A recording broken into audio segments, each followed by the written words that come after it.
Hey guys, welcome back to JDMods. Today is the first video on the FD RX7. I'm very excited to start this project. As you guys know, I've had this car for over a year now, but we've been quite busy on Ali's MR2, our new house, our new garage, so I'm finally starting on the RX7. I have done a few things to this RX7 already. As you can see, it is completely gutted. It obviously has no motor, and it's in the process of a color change. That's really all I've done to it so far. I bought this car as a LS swap shell. It did not have a motor in it. It had a mostly complete interior and a pretty straight body. I didn't do any work on it until I was able to get a clean title in my name. But since I have that and the time to work on it, we are going to get started. So basically, like I said, this car was an LS swap car. The history on it is basically it has not run since around 2000 and probably around 10 or 12.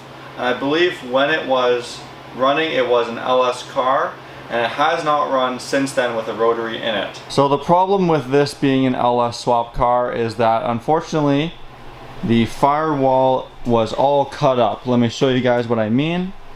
So it's right-hand drive, so over here is where my brake master cylinder, clutch cylinder, and obviously gas pedal mount to. So you can see the brake master cylinder area is fine, as well as I believe the gas pedal goes here. But this is where the clutch pedal goes, and clearly someone cut it out with their teeth so that they could mount a T56 or something transmission master cylinder. So I have to figure that out. And also over here they notched out the little like seam weld in the firewall for probably the back of an intake manifold, so I got to fix that spot. Right here you can see it's all chewed out, and then also over here above the master cylinder. Those aren't obviously functional areas, but it does quite bother me. The other thing obviously that bothers me is the condition of the paint in this engine bay.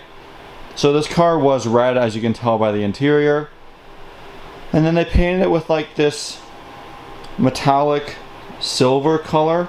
It's very sparkly, and it was a very bad paint job. It's flaking off in quite a few locations. And overall engine bay is looking pretty gross. So we're going to try and fix that in today's video. First things first, it's hard to work on it when it's so low to the ground. So I'm going to jack up the front end and put it on some jack stands.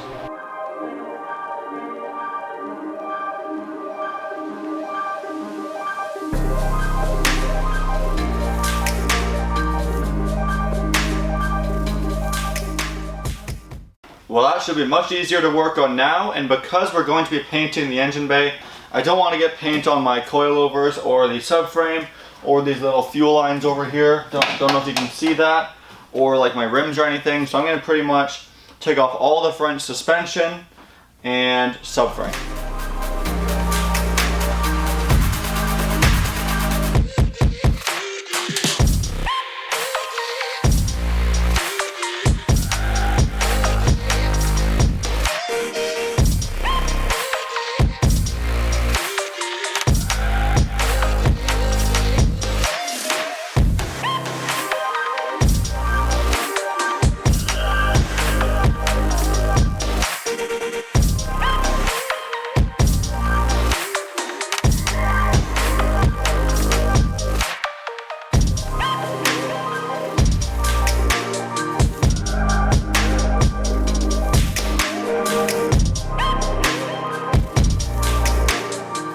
Finally feels like we're making a little bit of progress and finally starting on the FD. I got all the front suspension and subframe out. I've left in the fuel and brake lines for now, but they'll most likely come out before the paint job. So next up, I'm going to go ahead and tackle the welding of the firewall. So the next step might seem kind of random, but I've got some Proform waxing grease remover, some scrubbing pads, and some paper towel. And what I'm going to do, I've already kind of started doing it, is stripping off the crappy paint off the engine bay. You can see kind of over there I've already started where the red is coming through. That's the factory color, and this gray is just absolutely atrocious aftermarket paint. So I'm gonna go ahead and scrub it all down. The waxing grease remover removes the gray paint nicely while keeping the OEM paint fresh. Or fairly fresh, fresh enough for painting, I should say. Let's get it done.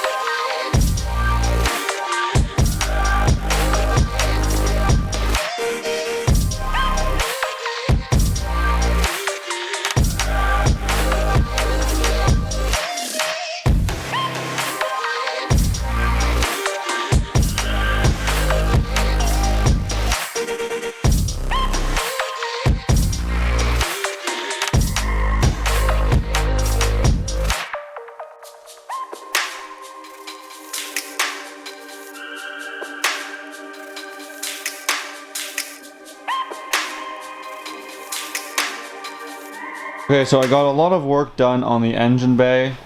It was very tough, and I wish the paint job that was done before wasn't so bad, but here we are. I've got most of the paint off. The rest I will get off when I sand it down for painting properly.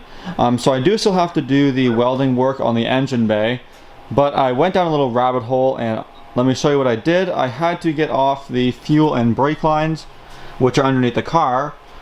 But in order to do that easily, I had to drop the rear subframe to get out the rear brake line. I didn't 100% have to, but I wanted it out anyway. You can see now it's nice and open. Under there, lots of room for me to do the work that I have to do. And the last rabbit hole I'm about to go down is just on the other side of the firewall. Here are a bunch of harness wires that I really don't feel like burning through. So I'm going to go ahead and just take off the rest of the wires inside the shell, and then I'll be ready for my welding. So I got my welder out, got my little sheet under where I'm going to be welding on my firewall. Then I started going down the rabbit hole a little further. You can see I have quickly taken the door off. It was pretty much disconnected already. Basically the problem is that this car had a LS swap, as you guys know by now. And I found that aside from the chewed up firewall, which you can kind of see there, that square hole, and even that those 3 holes to the left of the brake master hole, those aren't needed either. But either way, we also had a aftermarket transmission mount, which required the previous owner to drill 3 holes there, which I have to weld up, and clearly the shifter was different as well, so we have a spot here that I have to weld a plate on to kind of make it more like factory. So since I'm doing welding over here, I realized that all the wires kind of in the footwell area are not needed, or I don't want them there either, because you see how close these wires are here. I'm welding right there. I could easily catch these on fire or burn through them and have a wiring nightmare. So I'm essentially just taking off these wires now. You can see still got the hatch on, but that's probably going to come off soon. Lots of wires to take off, mostly antenna wires. I'm going to probably take off the seat belts too. So let me maybe set up the camera and I'll show you guys taking off some wires.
So I think I'll cut off the time lapses here for a minute and say that I'm making great progress on the RX-7.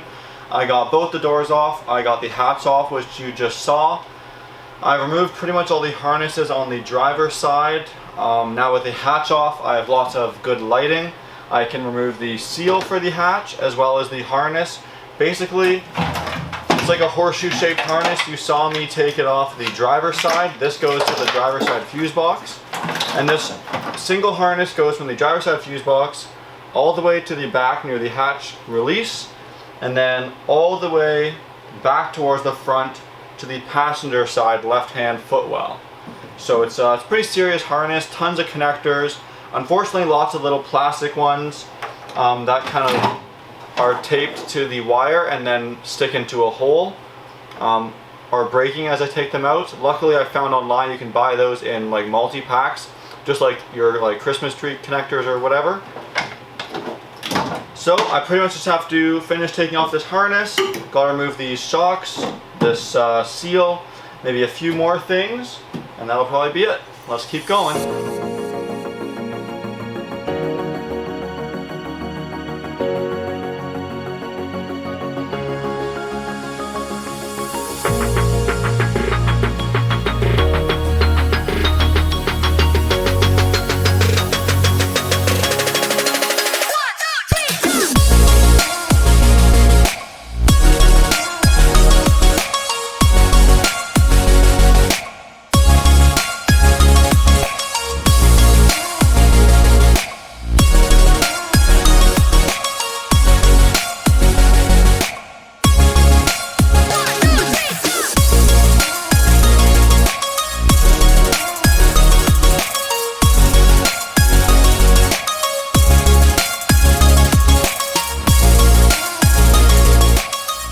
That is what I would consider a fully stripped down RX-7. Let me take you guys on a quick tour. You saw me stripping the paint, the old spray paint off the engine bay, and then I took off the rear subframe and the fuel and gas lines.